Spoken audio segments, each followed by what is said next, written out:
Hey YouTube, this is the Robinhood Investor. I hope you had a great week of trading. As always, I really appreciate your support. So if you like this video, give it a thumbs up. And if you want to learn about investing, subscribe to this channel. Today I'm going to talk about my Robinhood portfolio. Currently I'm at $228,354. Cash position of $8,721. I also have another $30,000 in a high yield savings account so that I can easily deploy in the market when there are opportunities to buy. So most of my portfolio is in US equities, and the market has been rallying since last year, which makes me a bit more cautious considering optimism is extremely high. Scrolling down a bit, my largest position is VOO, Vanguard S&P 500 ETF.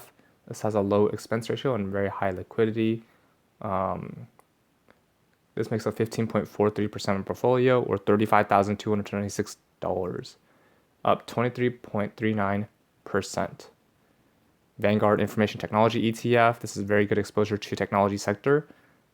This makes up 7.19% of portfolio or $16,428, up 79.28%.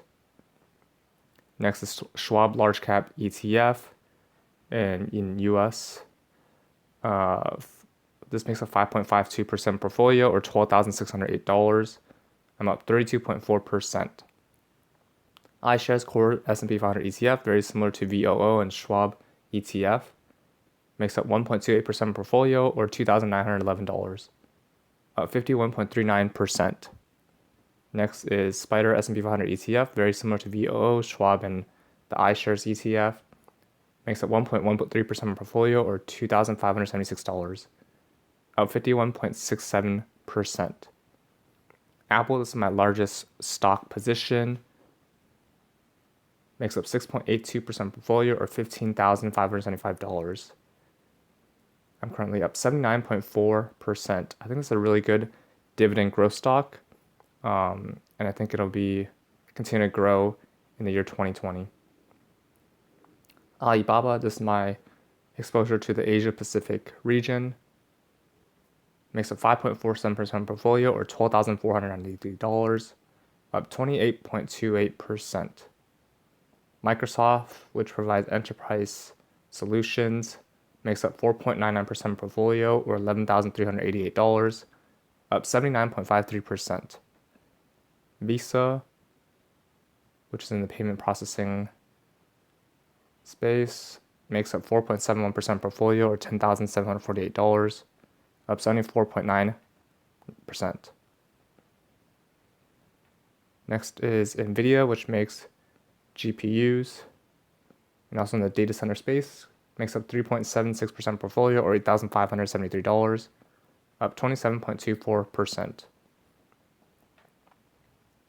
I think Nvidia will continue to have a lot of opportunities for growth as we continue to have a higher demand for GPUs. Google, Alphabet, which is the parent company of Google, this is Class A shares, makes up 1.78% portfolio or $4,058, up 36.37%. This is Class C shares, Alphabet, makes up 1.78% portfolio or $4,053, up 35.54%. So overall, Alphabet makes up $8,100 in terms of equity value.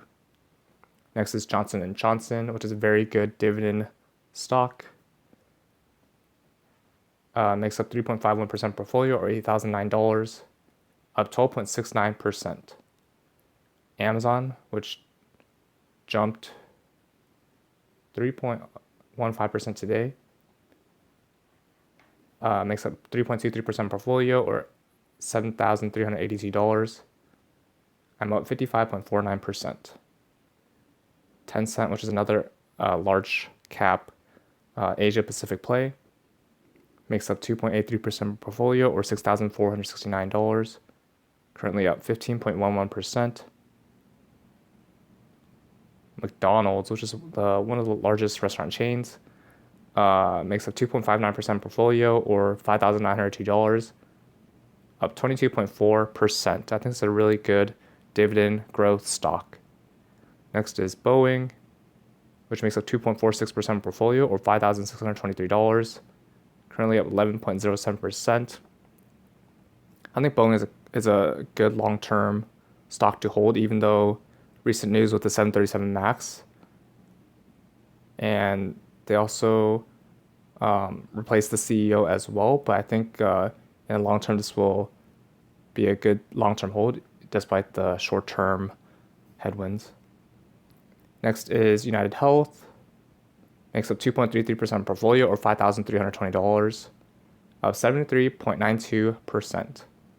Home Depot makes up 1.74% portfolio or $3,960, currently up 45.03%. AT&T, which is also a really good dividend stock, makes up 1.71% portfolio or $3,911. I'm currently up 8.08% for this position. Berkshire Hathaway, which is Warren Buffett's company, makes up 1.68% portfolio or $3,841, currently up 23.94%. Costco, which is a really good dividend growth stock. This makes up 1.68% portfolio or $3,825, currently up 22.18%. Facebook, which I think will continue to have more opportunities for growth as they continue to monetize their different platforms like Facebook, Instagram, WhatsApp, and Oculus. Makes up 1.63% portfolio or $3,721, currently up 33.34%.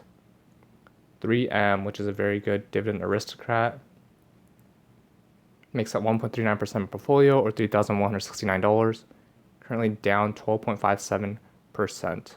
Even though I'm down on this position, I'm going to continue holding this for the long term. PepsiCo, which makes up 1.2% portfolio or $2,737, currently at 14.62%. Next is PayPal, makes up 1.1% portfolio or $2,502. I'm at 43.8%. Next, Era Energy, which makes up 0.95% portfolio or $2,170. I'm up 37.78%.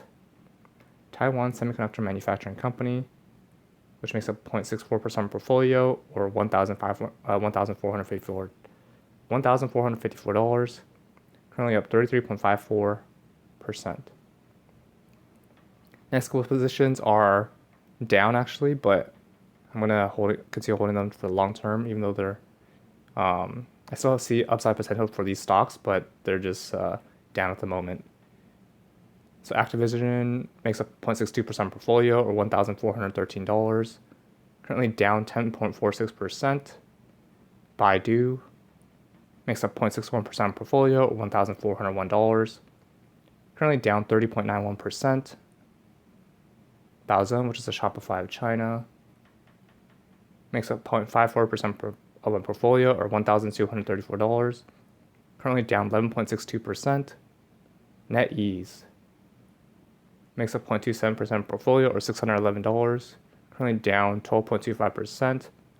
Constellation Brands makes up 0.25% portfolio or $569, currently down 14.29%. iQIYI makes up 0.19% portfolio of $430, currently down 28.97%. Next couple of positions are ETFs. So the first one being Vanguard Consumer Discretionary ETF, makes up 0.91% portfolio or $2,085, currently up 53.38%. Vanguard Healthcare ETF makes up 0.76% of my portfolio or $1,733, currently up 48.76%. Last but not least is Vanguard Mega Cap Value ETF, makes up 0.84% of my portfolio or $1,919, currently up 30.96%. So that's all in my Robinhood portfolio. I plan to continue holding these stocks and ETFs and buying more stocks, preferably a good balance between dividend-paying stocks and growth stocks. And I also plan to continue increasing my cash position, currently at $8,721 in my Robinhood account and $30,000 in my high yield savings account. But I want to get this to at least $40,000 so I can easily buy when there's opportunities to buy. That's all for this video. What's in your portfolio? Comment down below. Remember to use my referral links below, and both of us get $20 for using personal capital or free stock for using Robinhood. If you like this video, give it a thumbs up, and if you want to learn about investing, subscribe to this channel. See you in the next video.